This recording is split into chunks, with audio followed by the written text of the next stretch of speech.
You're listening to the Huddle Up Podcast with Chad Jensen and Zack Kelberman.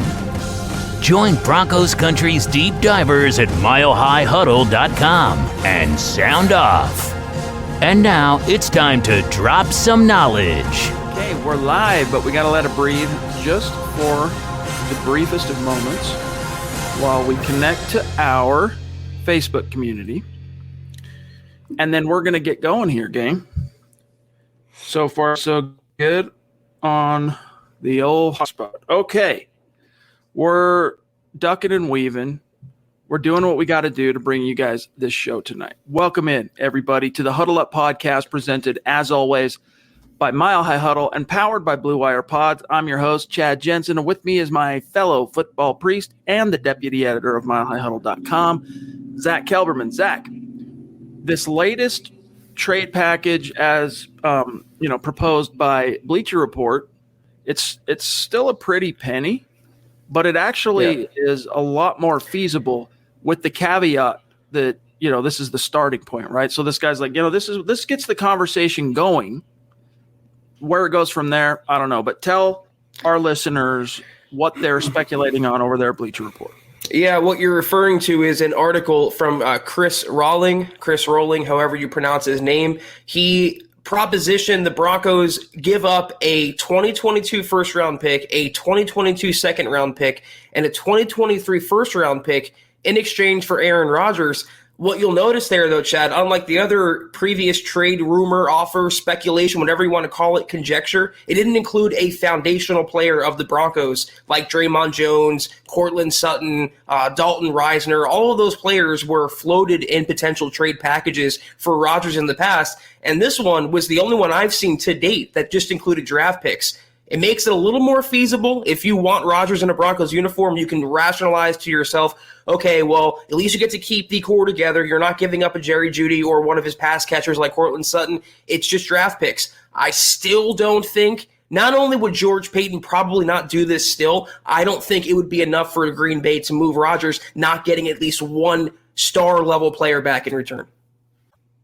I mean, there are so many factors that would make an Aaron Rodgers trade unprecedented, but the most obvious one is the fact that I'm not sure, and I could be wrong on this, any NFL historians correct the record if I am wrong, but I don't think there's ever been an MVP, a reigning MVP traded.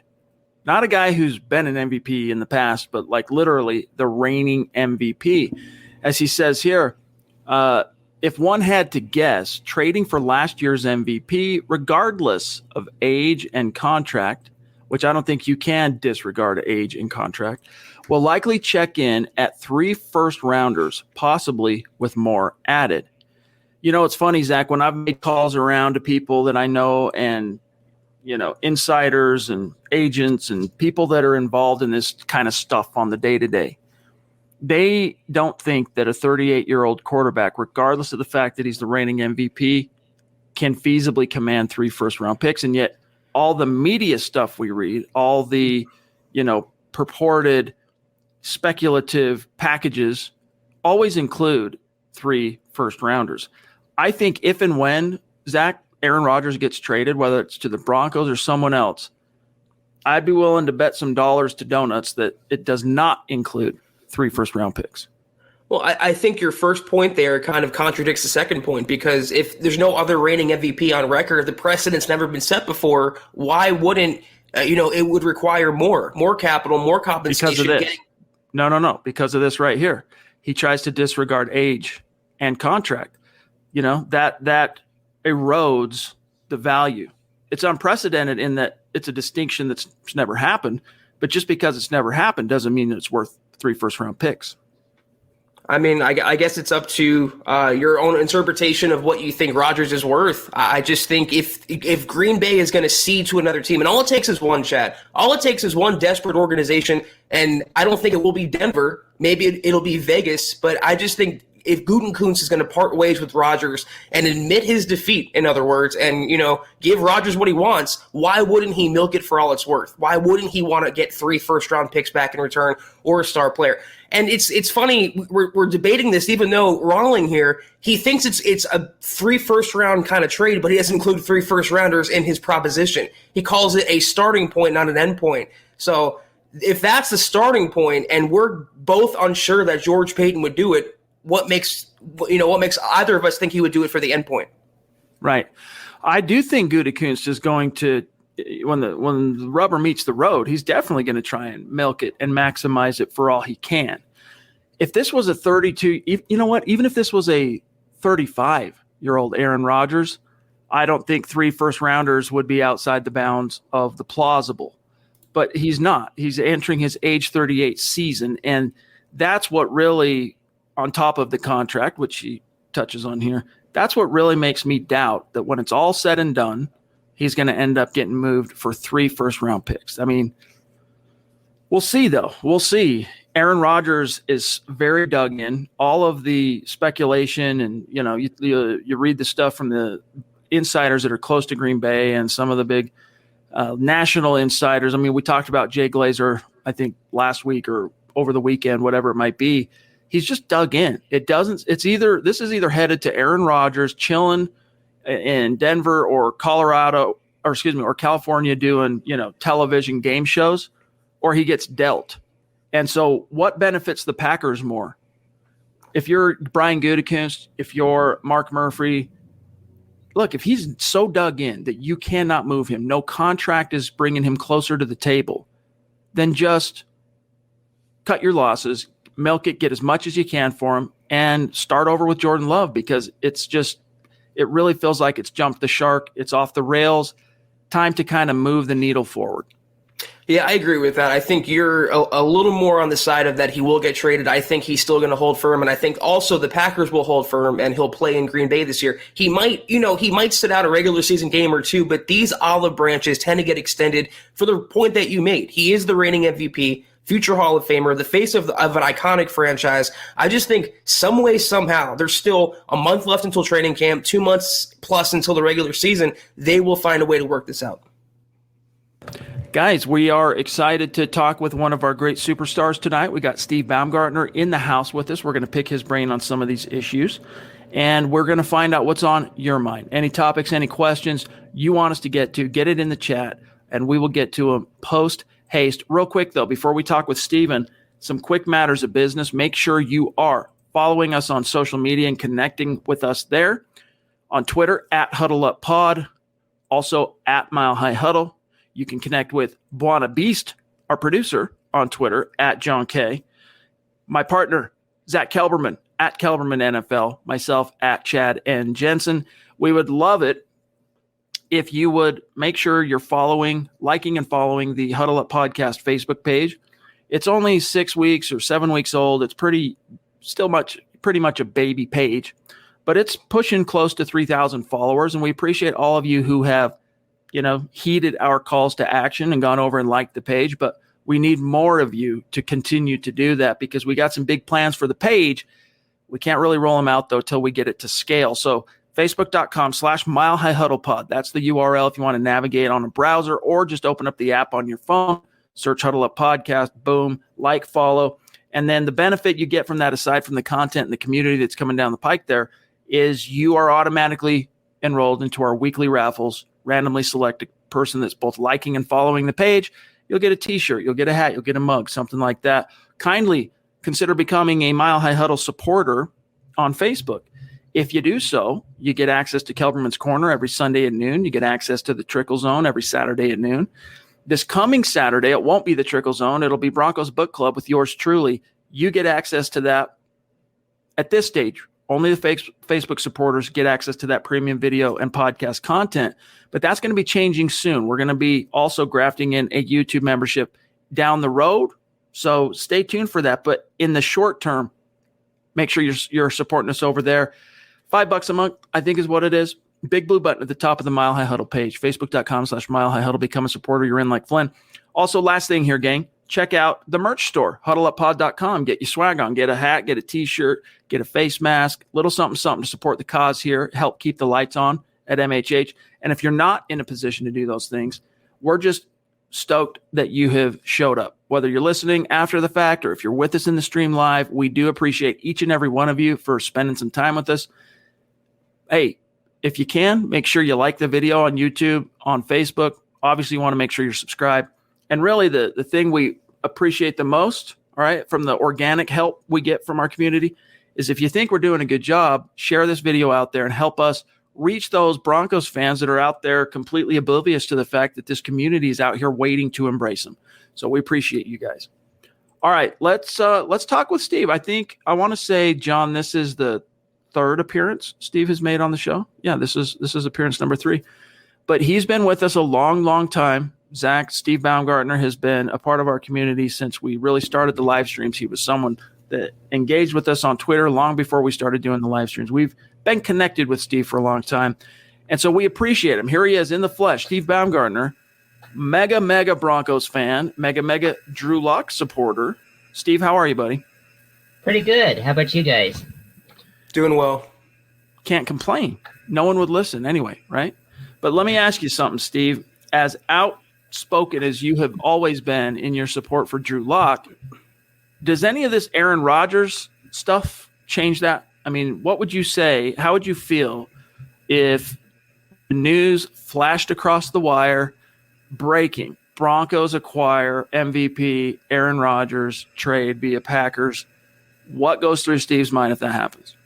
It's like, did we trade Drew Lock? If so, it's like, what do we do after Rodgers is retired? You already got the work in with him, so.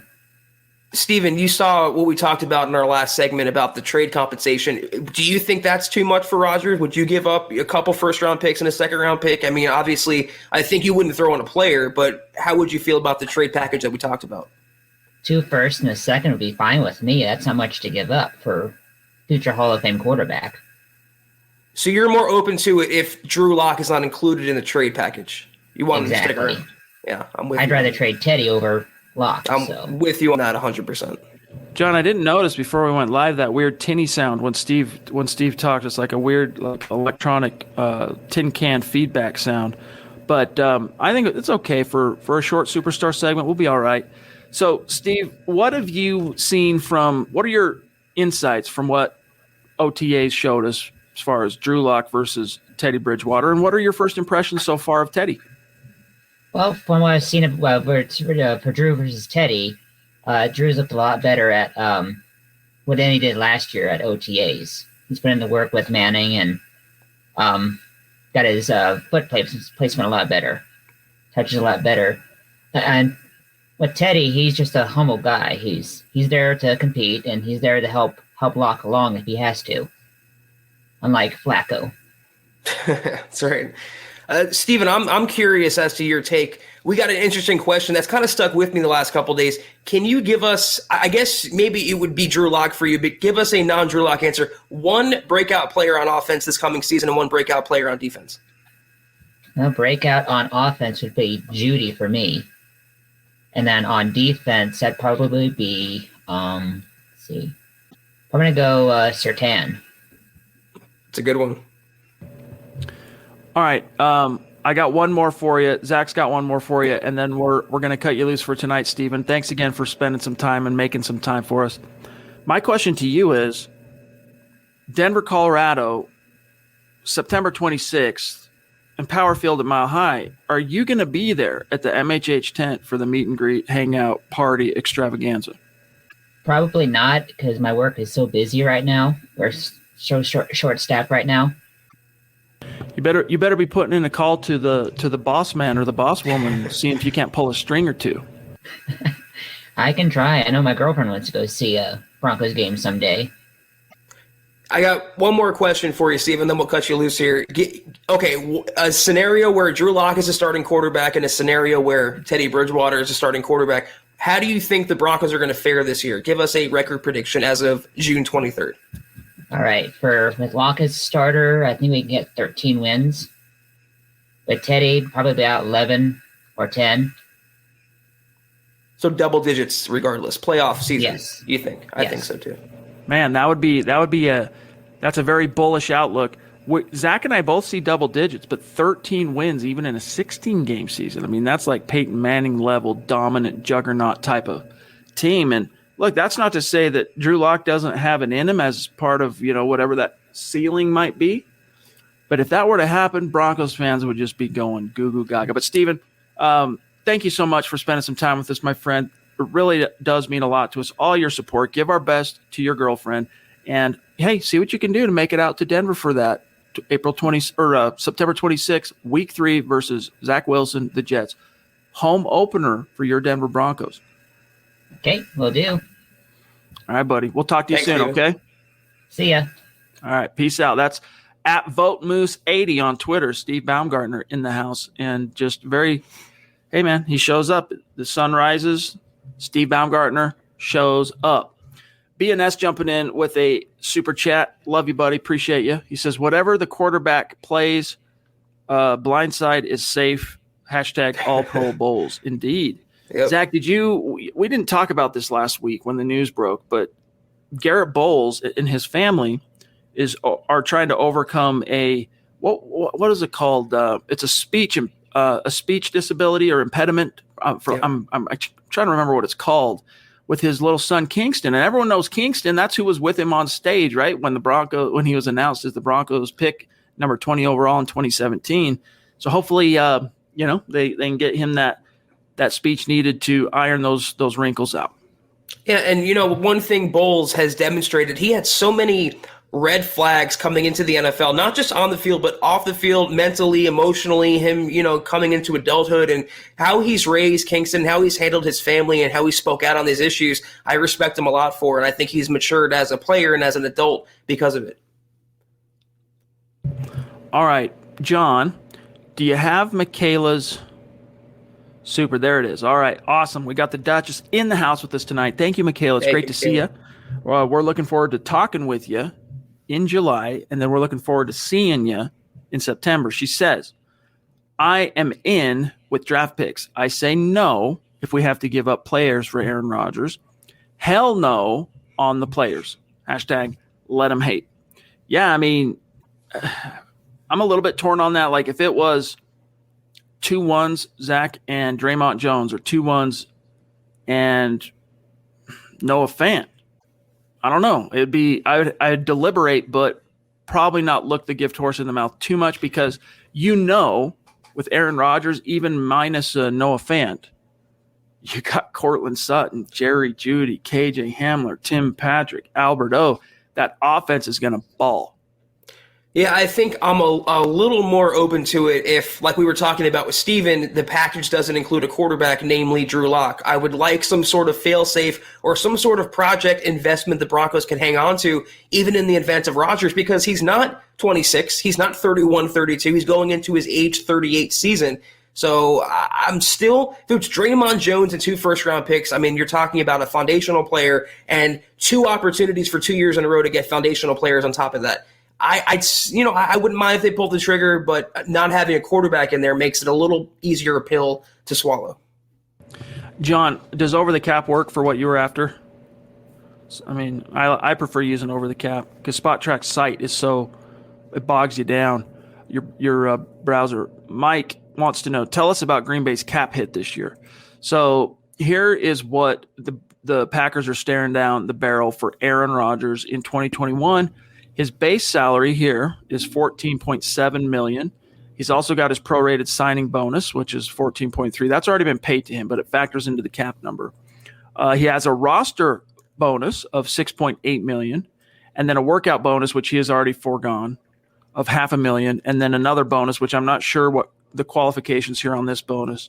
Guaranteed salary, $6.8 million. So his grand total for the cap number is a wide $37.2 million.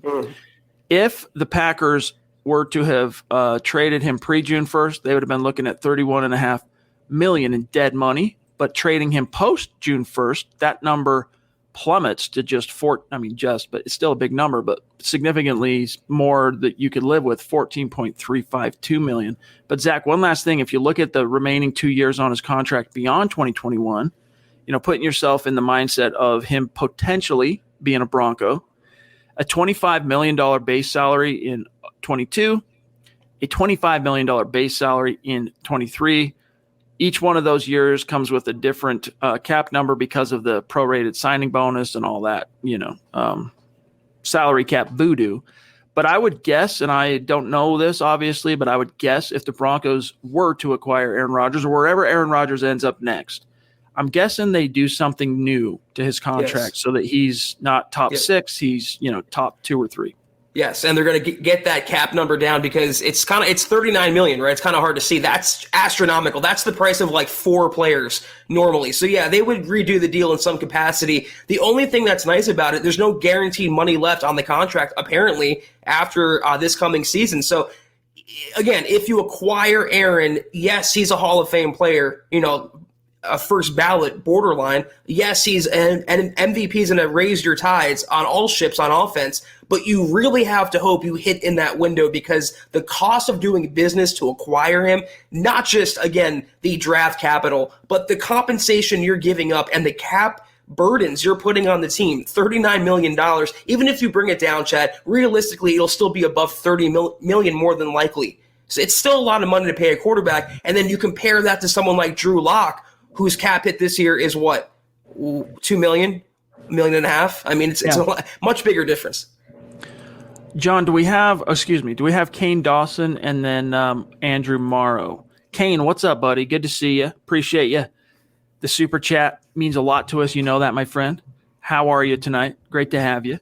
He says, that's just too much to give up for an aging gunslinger. I doubt Peyton takes that gamble, but stranger things have happened. The longer the wait, the sweeter the deal, though. And that's one thing I do agree with. Like when this first started, what was it? April 29th, when this became a public knowledge situation, the speculation that soon followed and the packages that were coming out were, almost untenable, right? 3 1s, 2 2s, your best player for Aaron Rodgers. And even though we knew that was probably always a little inflated and that when the rubber finally meets the road, it was going to be less than that, probably not too far off if you'd have been dealt then. But now, look, the closer you get to the deadlines, that's what motivates NFL teams. That's often is a primary motivator just for human beings in business, right? Is whatever deadline, whether it's the tax man or whatever that's what motivates and sparks action. But as you inch closer to training camp, Aaron Rodgers, it's not that his value suddenly dissipates if you get to training camp or like the week before camp and there's no deal done, or you get into training camp. But NFL teams are going to be significantly disincentivized to want to give up that just king's ransom, whatever it ends up being, even if it's 2 1s, a 2 and a key player or whatever, when they know it's going to put them behind the 8 ball. And they're probably going to struggle that first 4 to 6 weeks in hopes that you get a Peyton Manning-esque circa 2012 kind of rocket into the stratosphere when everything comes together, like somewhere in the second quarter of the season. I agree usually that the longer you wait on a trade, the better you can, the better you can make out in that trade. But here's the thing, we have to look at it realistically. There's only really one suitor for Aaron Rodgers, and if we look at that one suitor, we have to take into account, does their general manager, it being George Payton, would he be okay giving up draft picks in general? Even if it's not 3 first-rounders, if it's a combination of second-round picks, third-round picks, his entire draft war chest, will he still feel comfortable doing that, even if it doesn't include a player, a quarterback, or an extra first-round pick? So looking at it realistically, there's one suitor for Aaron. You can maybe throw in the Raiders. And even then, Chad, look at the Khalil Mack trade with the Raiders. That was awful. So all it takes is one really bad team to either get desperate or make a really bad deal. And I don't think the Broncos are that team that's going to make a bad deal. They're not going to give up that much to acquire him. Yeah, especially where you got Teddy Bridgewater there. If you were really worried about what happens if things don't work out with Drew, right? Because as a general manager, you could be totally optimistic in a young quarterback taking a step forward, but you don't know for sure. And so you have to plan accordingly. You have to have some kind of contingency just in case. And up until Teddy arrived, which was the day before Aaron Rodgers' drama came to the surface, they didn't really have that. Now they do. that gives George Payton a lot of breathing room to where Zach, when push comes to shove, he can really weigh the pros and cons without kind of any feeling of need or desperation per se. Quickly shout out to these great Facebook superstar senders. Travis Tarbox, you're a legend. Claude, you're a legend. Andrew, legend. Appreciate you guys. We will keep an eye out for any of your comments and questions in the chat. Travis. I just wanted to address, real quick, I want to address this. Sorry, Chad. No. Listen, I agree with this, but here's the deal. That's only going to happen, Black Knight, if he wins. And if Locke won or Bridgewater won, if the Broncos would win, they would bring in the free agents just the same. If Peyton Manning never won in Denver, he wouldn't have gotten Julius Thomas. He wouldn't have gotten these players to follow him. So I agree with that. If on the principle that he wins, then it would be a good trade. But the way we're looking at it is if you give up that amount of draft picks, is if you take on that level of contract and cap commitment, if you don't win with Aaron, then you consider setting yourself back an extra 3 to 5 years on top of your current rebuild right now. And even if you are 100% accurate, because I do think he is, he would be, as Zach said, it would have to come out in the wash, but he would be a nice recruiting tool for a team that would actually be interested in utilizing free agency. The Packers don't really, right? They don't go out and sign people. But look, that ship has sailed really for 2021. That would be a future consideration, as would the draft picks, right? The draft picks are a future consideration thing. But it's definitely something to ponder. Travis says, hello, my football priest. So when the meetup happens, that will be my son's and my first ever home Broncos game. So excited. Cool, dude. That's going to be awesome. Hey, it'll be a privilege to, help you and your son and your family commemorate that with an MHH hangout and a meet and greet. It's going to be a gas. And a victory over the Jets. That's what yes, we can indeed. say. Whether it's Teddy, whether it's Drew, you can't lose to Zach Wilson and the Jets in your home opener week 3. No way. It's untenable. Michael, what's up, dude? Good to see you. Thank you very much for the super chat. He says, if the Broncos sign Rodgers, Locke is gone. It's a third year of a rookie deal, meaning he's entering his third year.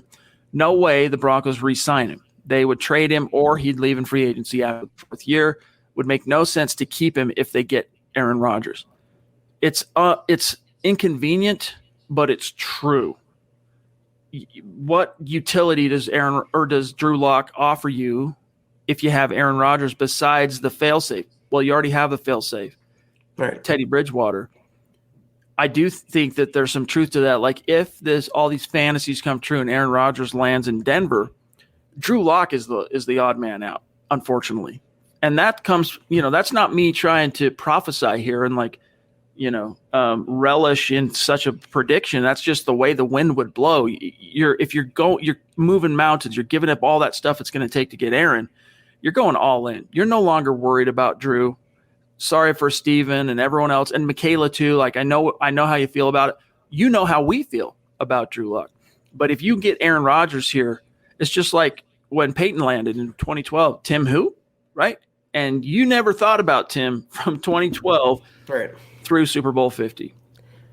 Yeah, I was going to say it's one thing, even if they keep him around on the roster personnel-wise, it's another thing psychologically because that would signal that it's over. They've left him for another person. The relationship has ceased to exist.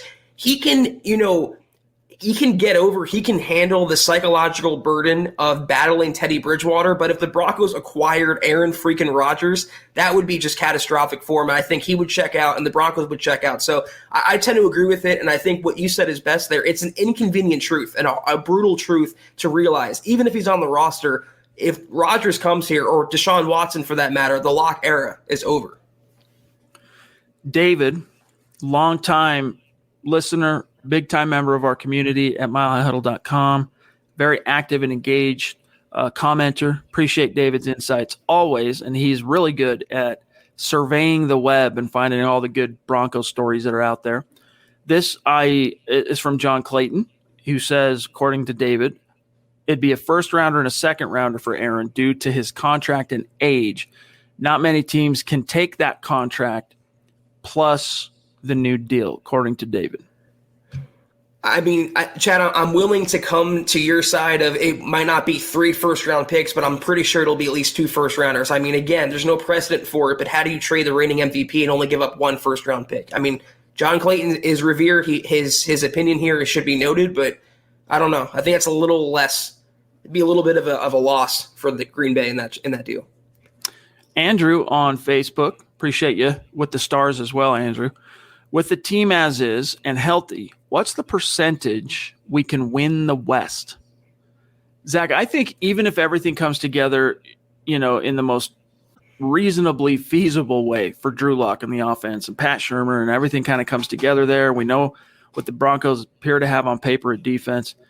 The answer to this question would still, and their prospects of winning the West would still be contingent on not so much their one-on-one, their 2 matchups with the Chiefs, but do the Chiefs end up dropping a few more games on their schedule? Right. Because, any given Sunday, you never know. The Broncos would need to split with the Chiefs at the bare minimum, and they would need a little help in the form of the Chiefs dropping 1 or 2 to common opponents whom the Broncos beat, probably. Something like that.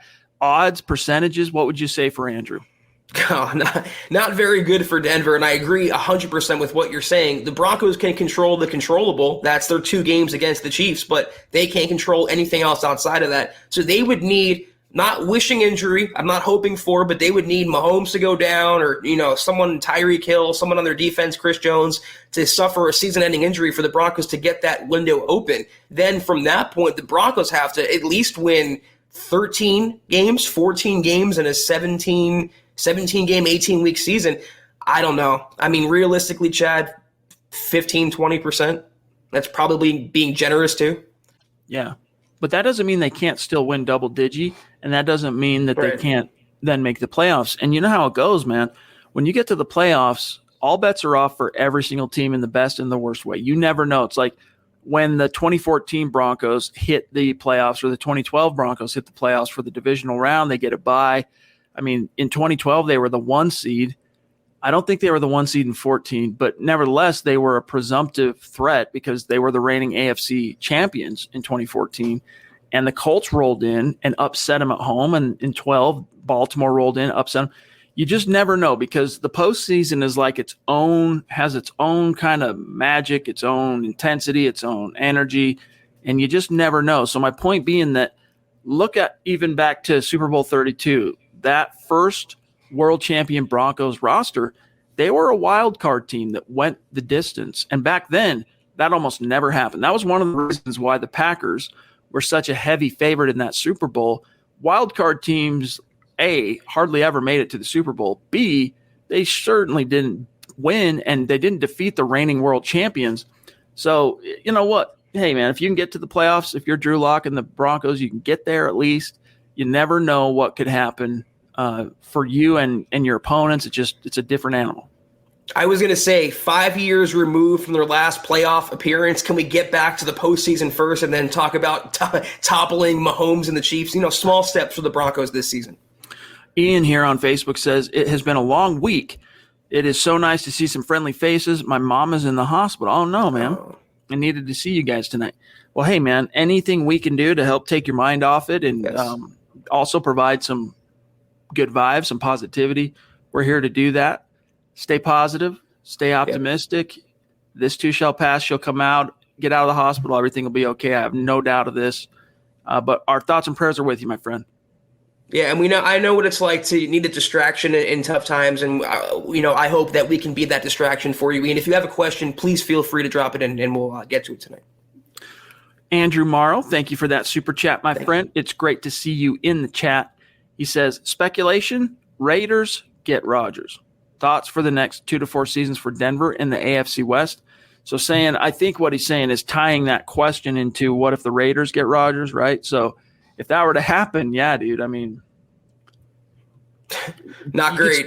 You could still be a wild card threat with the way the new season works and the way the playoff seeding works now and all that stuff. You could still push for the playoffs, but unless Drew Lock becomes a Lamar caliber or a, Mahomes light type, just dynamo, you're probably not truly going to vie with either the Chiefs or the Raiders in that scenario. You know what? Thinking about it, though, are we really scared of the Raiders, even with Aaron Rodgers? They're still the Raiders, Chad. They still have John Gruden as head coach, Mike Mayock as GM, and that defense being what it is. I mean, and he wouldn't have the glut of weapons he would have in Denver and Oakland. So I feel a little more comfortable battling Rodgers in Vegas. I'm still messing that up even to this day, than I would taking down the Chiefs. So even if he goes there, I'm sure the Raiders would mess up that deal horribly, and I would feel pretty good still about the Broncos' chances. Kansas City, though, different story. I think they're going to be on a revenge tour this season after losing in February. It's easy to, like if I can sometimes allow myself to really be dismissive of John Gruden because of those final years in Tampa and the way his 10-year unprecedented $100 million contract with the Raiders has started. But let's not forget, though, A, he has hoisted the Lombardi as a head coach, and B, that offense is loaded for bear. And Aaron Rodgers last year proved, you know what, I'm not so old that I can't still elevate the entire team by virtue of making the offense a freaking juggernaut, covering holes on the defense. I would look, you can talk about fear this team or, fear the Raiders to me would be juggernaut status because look at the offense, dude. Just the offense alone. You got the running back situation stacked, wide receivers stacked. You got one of the top 5 best pass catching tight ends in the league, Darren Waller. That offense would be formidable, but the defense still, Zach, is an Achilles. I still hold firm to the belief that if he couldn't win with Matt LaFleur last year, and the Packers had also a great defense, what is he really going to do in Vegas, even with the weapons he would have around him? I don't know. I wouldn't be scared of the Raiders, even with Aaron Rodgers there. But I believe, though, Rodgers on the Broncos, that would make the Raiders very, very terrified. We've got one of our legendary Super Chat superstars / Facebook supporters in Gary Palmer. Appreciate you, my friend. This time he's showing some love on YouTube. He says, I couldn't get you on Facebook, so here's a little love. I did check that we are streaming. We're getting a lot of other Facebook, so hopefully it's probably just a login issue for you, Gary, but we do appreciate you, my friend. You are a legend. Here's an interesting question to kind of shift gears, Zach, from Chris on Facebook. Thank you for being with us, Chris. We have 15 receivers on the roster. Does it make a difference who makes the 53-man roster based on the QB?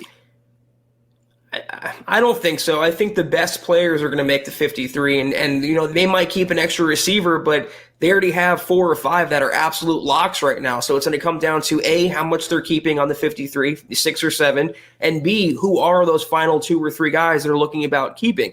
Kendall Hinton might push for one. Seth Williams might push. Tyree Cleveland. But even Tyree Cleveland could be a lock on the roster. So I don't think it's a matter about quarterback play. It's just the best players, this is how it should work anyway, are going to make the final team. Here's one from Zebulon in the house. What's up, bro? Does John Elway get too much flack for not finding a quarterback post Peyton Manning? He built some great rosters regardless of draft failures. No, he gets just as much criticism as he deserves. And unfortunately for Elway, he had some really formidable rosters in the post Super Bowl 50 era, specifically 2016 and even 2017. You still had quite a few of the key role players from the Super Bowl squad on the roster. But Zach, you can't underestimate the trickle-down effect of that categorical embarrassing swing and a miss on Paxton Lynch and the effects that had on this team in 16, 17, and really 18 as well, right? You shouldn't have had to have gone out and paid Case Keenum. If you were drafting a quarterback in the first round of 2016, that should have solved your issue. That should have given you stability at the position. I mean, we could go on and on. I think John Elway gets unfairly criticized in a lot of ways, but the quarterback issue, he just couldn't figure it out, dude. Like he swung and swung and swung and swung, and every call he made was wrong, with the exception of, we don't know yet, Drew Lock. Well, the every GM is judged based on their quarterbacks and based on who they can get at quarterback. But I feel like Elway was doubly judged and extra pressured because he's a Hall of Fame quarterback himself. So he should be able to find one of his own kind out there and in more than one opportunity post Peyton Manning. But why those quarterbacks didn't work out, it's the second biggest failure in the Elway era. The first biggest failure is not finding the right head coach. If you hire Kyle Shanahan in 2017, your quarterback that year or the next year looks a lot better than what they produced in Trevor Siemian and Case Keenum. So, yeah, he deserves every bit the criticism and the flack that he gets because he failed in his quest in 4 years and many different opportunities to find that successor. But he also doesn't get a lot of credit, too, for what he did do that was successful in the front office, Chad. His draft classes last couple years, his free agency classes. I mean, he did way more good than bad as Broncos GM, but the bad he did do was centered around two things: head coaches and quarterbacks. On one hand, you feel for Elway a little bit because he didn't ask for Gary Kubiak, his world champion head coach, to resign after 2 seasons. He thought he had that figured out and settled for the foreseeable future. So that was a curveball. But Elway's a former baseball player. I got music on the mind. He should have been able to swing at that and connect, right? I mean, a lot of guys struggle going from college, being prolific in college, to the pros when it comes to MLB because they have trouble with the curve. But it was a curveball that Elway should have been able to, especially, Zach, when the football gods lay in front of you. Kyle Shanahan. We understand that it wasn't just Elway that botched that decision. There was a heavy-handed influence of Joe Ellis involved in the decision to not hire Kyle Shanahan. And the other fly in that ointment, Zach, was Kyle Shanahan was looking for a team to give him full personnel control.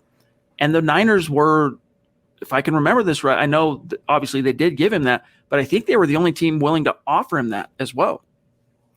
Okay, you can sort of exonerate Elway for the Shanahan non-hiring, but what did he do the next time he hired a head coach? He went against conventional wisdom, he went against the grain in the NFL, and he hired an older defensive-minded guy, not a younger offensive mind like every other team hired in that coaching cycle pretty much. So Elway really wasn't adept or adroit at finding head coaches. I give him a lot of credit otherwise. I mean, he wasn't a great head coach picker. I wanted to use that word for a while, so glad I got it.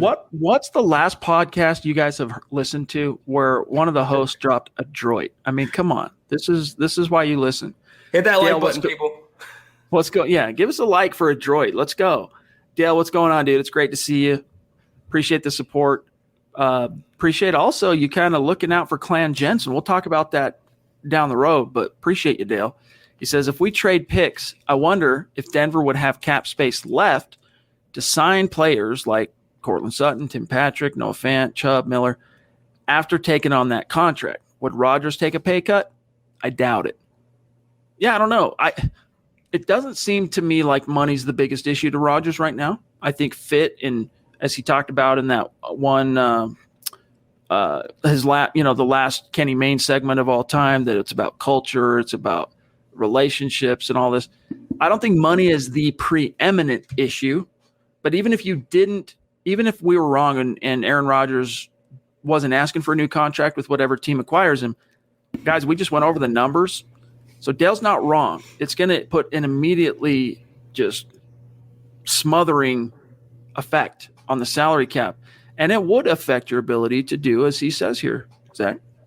I'm not saying you specifically, Chad, but you're naive to think that if it's maybe not the number one problem or priority in Aaron Rodgers' holdout with Green Bay, it's certainly number two. It's not that far down. He wants to be more highly paid. He wants to be, because it comes down to ego in the very, very end, as most things are, to be in that 40 million club with Dak Prescott and Patrick Mahomes, probably right behind Mahomes at 43 a year. So I don't think he'd be open to a pay cut. I think he'd be open to redoing his deal so far as he joins that rarefied air in the $40 million club. I think money is a big, big impetus here. I think it also comes down to just where his priorities fall, because, I mean, look at Tom Brady. Tom Brady wasn't looking to reset markets, right? He hasn't for a long time. He's always been willing to kind of take a little bit of a step back financially. relative to what his value is in the league so that his team can have the monetary means to give him weapons and a supporting cast. Peyton Manning, when he signed here in 2012, he was given a contract that at the time was a top 5 quarterback contract. But even in his final year, John Elway came to Peyton, so in 2015, and said, hey, look, we're up against it. We've added these guys over the last couple of years. Everyone knows what the Broncos did in free agency in 14 with the Talib, Ware, Ward, Sanders. It continued. They were much quieter, actually, in free agency in 2015. But still, Elway came to Manning and said, hey, we need you to give us some help here. We need you to take a pay cut. And Manning said, I'll do that, but you got to give me a chance to make it back. Give me incentives. And so they incentivized his deal to where he went from making $19 million to 15. And then he ended up making all 19 million based on the incentives because he hit them all. They won the world championship. So he ended up getting not so much the last laugh because it wasn't adversarial in that sense, but he got what was due to him, right? He got what was promised to him in his contract. Is that because he wanted to win a world championship? He wanted those role players. He didn't want the Broncos to have to make any tough cap decisions because he didn't have 3-4 million, whatever it might be, wiggle room. And it ended up paying dividends for him. He got that last ring. Brady gets another ring in Tampa. Wasn't looking for a market-breaking contract. Where is Rodgers' head on that? We won't know until that trade, prospectively, anyway, happens. I just don't think either in act on the field or personality-wise or, just off the field, Rodgers is in the same category as either Peyton Manning or Tom Brady. I think he's one notch down from them. I agree as far as just, that legendary alpha mindset that, alpha in the sense that what is most important, obviously you want to be recognized and compensated relative to your wherewithal as a quarterback and your accomplishments and all that stuff. But alpha in the sense of what matters most to me is winning the championship. And so if I do need to take a little, step back, I'm willing to do that. As long as you can convince me it's going to the right place and that it's going to be worth it. I agree with you. What we know about Aaron Rodgers, it doesn't seem like he's on that same level. I mean, he went against Brady last year in the NFC title game, and look how that played out. So if you want that rarefied air, if you want that money, if you want that fame and that ego stroke, you have to earn it. And as good as he was in the regular season, he wasn't that good in the postseason. Kane Dawson again, thank you, bro. He says, no way Denver does lock like they did Tebow. Well, look, if you land Aaron Rodgers, just be prepared for something similar. I mean, it might not be an immediate trade, but Drew Lock's not getting a second contract in all likelihood if Aaron Rodgers ends up in the orange and blue. Yeah, it's like if if you had a side family, you would lose a lot of emotional investment to your main family. I mean, even if he's on the roster, the Lock era would be over. All they've put into him, all the commitment, all the investment would be for naught because you're bringing in a guy that takes up $30+ million in salary cap space. He is the reigning MVP, and what is Lock? He was battling Teddy Bridgewater for a starting job. So that's the reality of the business, though. It sucks what happened to Tebow in that sense. It would suck what happened, if it happened to Locke, but that's the NFL. It's cold, it's hard, it's dog eat dog, but it's a business. John, do you have Jordan Mall or Jordan Mall by chance? If on Facebook, if you see here he is. You can see like his star thing through the blank comment, but he also I think had a question. Let's grab Larry in the meantime. What's up, Larry? Good to see you, brother. Longtime listener, bona fide superstar in the house. We've missed you. He says, get Rodgers. We only win Super Bowls with old QBs. Hey, that's true, man. There's a track record there with Elway and Manning, so there's a little something to that. It's a fair point. Technically, I have no rebuttal for that. Thank you, Larry. But, it's the past is the best predictor of the future, but it's not the only predictor, Right. All right, where are we at? We are at 48 minutes. Jordan, we did answer his question. Well, hey, Jordan, thank you, dude, for the support and the stars on Facebook. Quickly, I want to shout out those who have been helping over there. Randy. Is it Jordan? Okay, Jordan, Travis, Claude, Andrew, Zebulon. Appreciate all of you. Thanks, guys. Yes, thank you, guys. Okay, let's see here. Here's higher learnings. You guys are acting like draft picks always hit. Drafting is not an exact science. I'd rather Aaron Rodgers and proven free agent talent he will bring. Our core is great as is. Yeah, I mean the hit ratio on first round picks. Bob Morris at milehighhuddle.com did a really interesting series leading up to the draft this year. And if I remember right, the hit rate, actually it might have been Tom Hall now that I think about it. But if I remember right, Zach, the hit rate on first round picks is somewhere around, and it depends on how you define hit, but the way he defined it based on Pro Football References metrics, it was somewhere just about 50%. It's a 50-50 proposition if that first round pick you're going to take ends up being a second contract guy. I mean, no, I'm not acting like that because only an idiot would think that has 100% hit rate or they always work out. No, and I'm not telling you what I think. I'm telling you what I believe George Paton thinks. That I don't, judging on his track record and judging on what he's literally told us through his mouth that he doesn't like surrendering darts if he doesn't have to. I just don't think he would give up 3 first-round picks, and I think he would also balk at 2 first-round picks. It's not my opinion about draft picks working out. It's about giving up those draft picks in the deal. It's not that deep.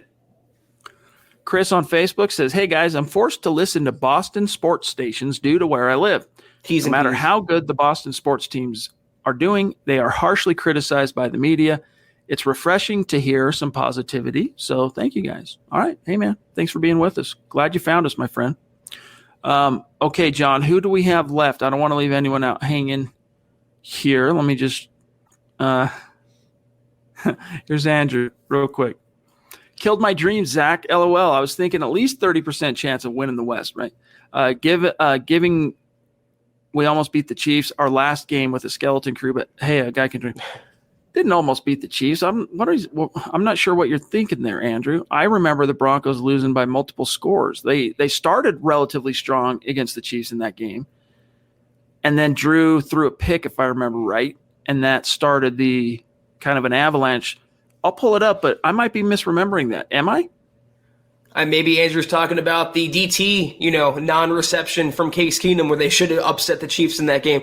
Andrew, I'm sorry for killing your dreams on that, but I'm just keeping it real with you. I don't think there's a much of a realistic chance to say it's anything north of 20% that level playing field, both teams staying healthy, the Broncos are going to win the West. Let's get back to the playoffs. Let's get a wild card berth, and then we'll go from there.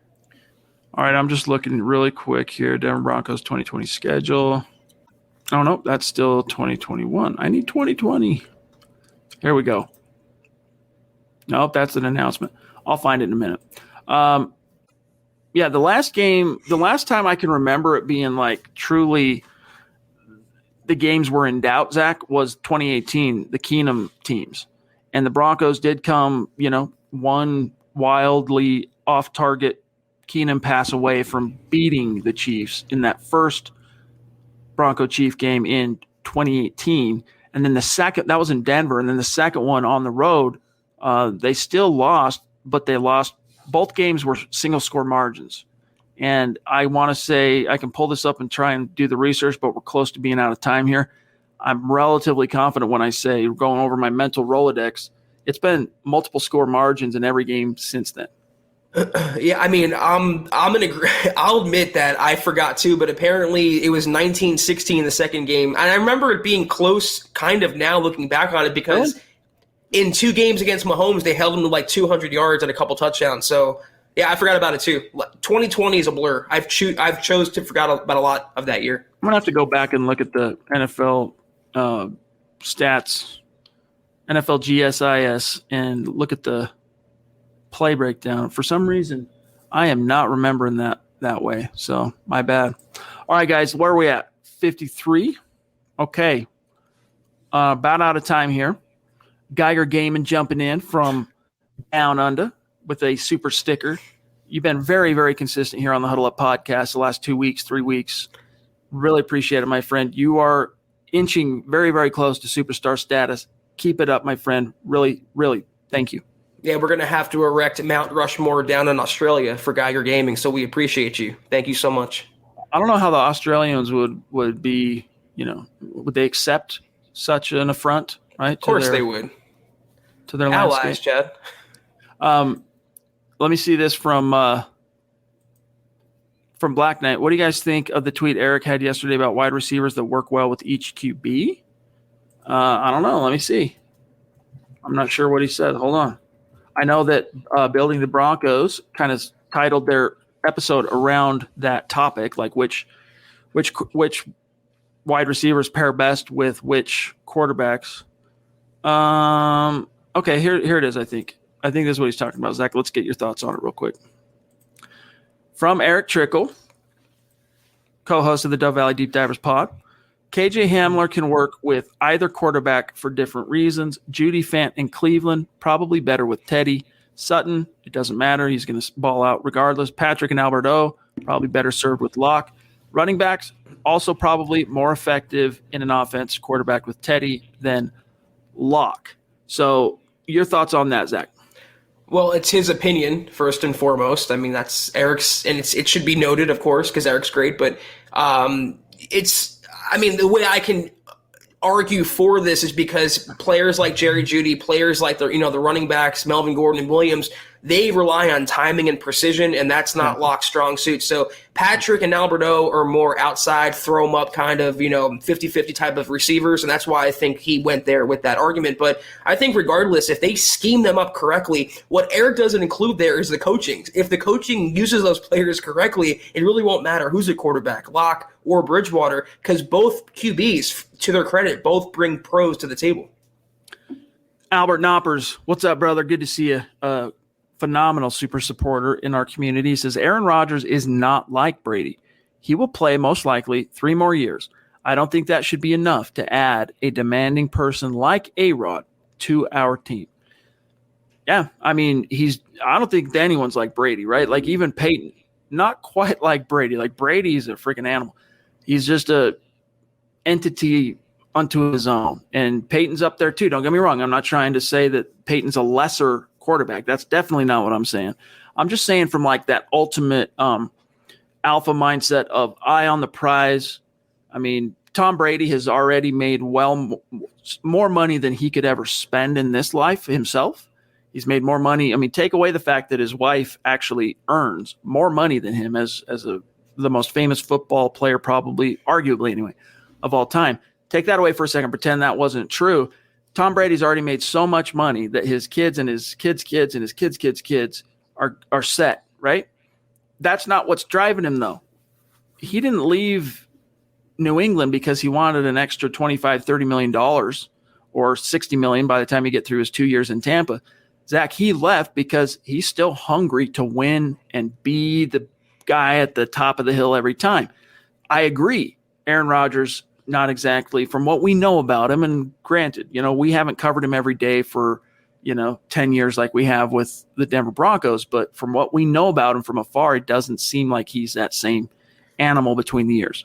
I also think Brady wanted to get the hell away from Belichick. And Rodgers, Matt LaFleur is a very passive, player-friendly coach, and it'd be kind of the opposite in Rodgers' case going to Denver when Vic Fangio was just kind of like grizzly old, curmudgeon-y kind of guy. So he's not going to beat Tom Brady. No other quarterback will beat Tom Brady. You can hate him all you want, but you have to recognize his greatness and what he's done. And that's why I'm firm in my belief that Rodgers is a little one tier down from the Bradys and the Mannings of the NFL landscape. All right. So Dylan reminded everybody, he helps us as a moderator in the chat to, hey, give us a like. Even if you don't agree with every single take of ours or someone in the chat, please like the video, guys. It's a simple, organic way to help us and support what we're doing here. And Dylan, we're looking forward to seeing you a week from tonight. It's going to be great talking with you again on the show. Michael Droppers jumping in. Thank you for the super chat. Zach, it's a new name that I don't recognize anyway, so thank you. Welcome. Thank you for dropping in, Michael.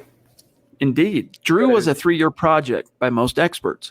Did we set him up for success like Dak, like Allen, NFL teams to develop good quarterbacks at this point? Can we pull it? The only thing I would tell you that the Broncos did as a disservice to Drew was giving him a coordinator change in his second year.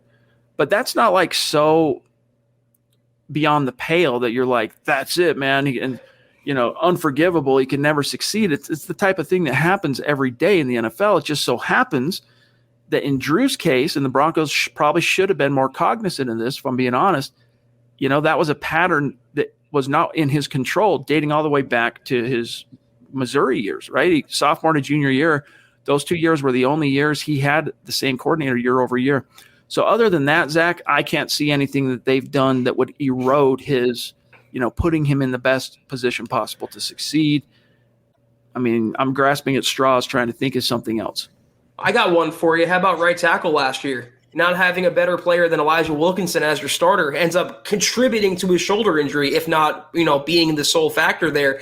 But I think the coordinator change and the coaching overall is the biggest detriment. Unlike Dak Prescott, who has Kellen Moore, unlike Josh Allen, who has Brian Daboll, Pat Shurmur is a far cry from both. And, to your point, Chad, it is unforgivable to me to make a coordinator change when you go 4-1 with a young quarterback, and that young quarterback hasn't had continuity at coordinator throughout his professional football tenure. So that's why I believe it set him back, because you had a guy finally going with the NFL grain, a younger creative mind, Rich Scangarello. You go 4-1 with him in 2019, and then you fire Scangarello for Pat Shurmur. That's a backward type move in the worst way. I would guess the Broncos probably, in their heart of hearts anyway, Vic Fangio, John Elway, they probably regret making that move. Ian wants to know on Facebook, how can we meet up on the season opener? Look, it's still a ways out, but there's going to be no problem finding us. All right, we're going to have a big old tent in the parking lot, tailgating it outside of Empower Field. So at Mile High, it's not going to be hard to find us. Yeah, trust. When we get there, it's not going to be hard to find us. I gotta, and we want to see you there, Ian. We look forward to it. I got to grab this. Shout out to Gary. Justin, Broncos signed Les Claypool. The rock people who are not rock guys, the rap guys right now are going, what? This is a riff off of a nice joke, off of my slip of the tongue saying, John Elway was a bass player. When I said baseball player, Les Claypool is one of the most famous bass players in all of rock, right? Primus and all that stuff. But touche, Gary. I at least appreciate that. Nice work. All right, John, do we have anything else that is any superstars been waiting? I don't want to leave anyone out here. Let me double check on the back end, make sure we did not miss anybody. Stand by just 1 second here. I think we're good. I think Michael was the last super. I think so. Well, being that, yep, looks like we are good. So, guys, thanks so much for spending some time with us here this evening. And we'll be back tomorrow night for the Mile High Mailbag. We'll also announce tomorrow night the winner of this week's giveaway for the Huddle Up Podcast Facebook page. One just last reminder on that, guys. Make sure you're liking and following the Huddle Up Podcast on Facebook, because that automatically enrolls you into our random raffles giveaways that we're doing every week. There's no end in sight. We have no plans of ending that till we get to our goal as far as the scale we need for our following. So take care of that business. And then, Zach, other than that, dude, great to see you. See you tomorrow night, and sign us off. Yes, sir. Have a great night, Chad. Great night, John. Everyone else out there, thank you for tuning in with us tonight. Great Wednesday. We'll see you tomorrow on the Huddle Up Podcast. But in the meantime, follow the Huddle Up Pod at Huddle Up Pod on Twitter. You can follow the mother account at Mile High Huddle. Please follow John at John KMHH, the Beast. You can follow Chad on Twitter at Chad and Jensen. You can follow myself at Kelberman NFL, as you can see right there on your screen. Please go to Facebook.com/Mile High Huddle Pod. Like that page. Also, Facebook.com/Mile High Huddle. Big blue button. Chad said it earlier. We say it every day. Exclusive content this weekend coming up. Trickle Zone. Broncos Book Club, second episode. And also KK, episode 18 now. It's crazy. We're flying by 4 months in. It's been a wild, fun ride, though. Please see us there on the weekend. And also, huddleuppod.com and get your swag on. Get yourself a hat, get yourself a shirt, etc. Football pre-shirt. We appreciate all your patronage there. 3 things, though, before we get out of here that we ask of you. Please, please, please subscribe, like, and share. It helps us more than anything else you can do, and we appreciate each and every one of you. We'll see you guys tomorrow night, 6 o'clock Mountain, 8 o'clock Eastern. Take care, and as always, go Broncos. You've been listening to the Huddle Up Podcast. Join Broncos Country's deep divers at milehighhuddle.com to keep the conversation going.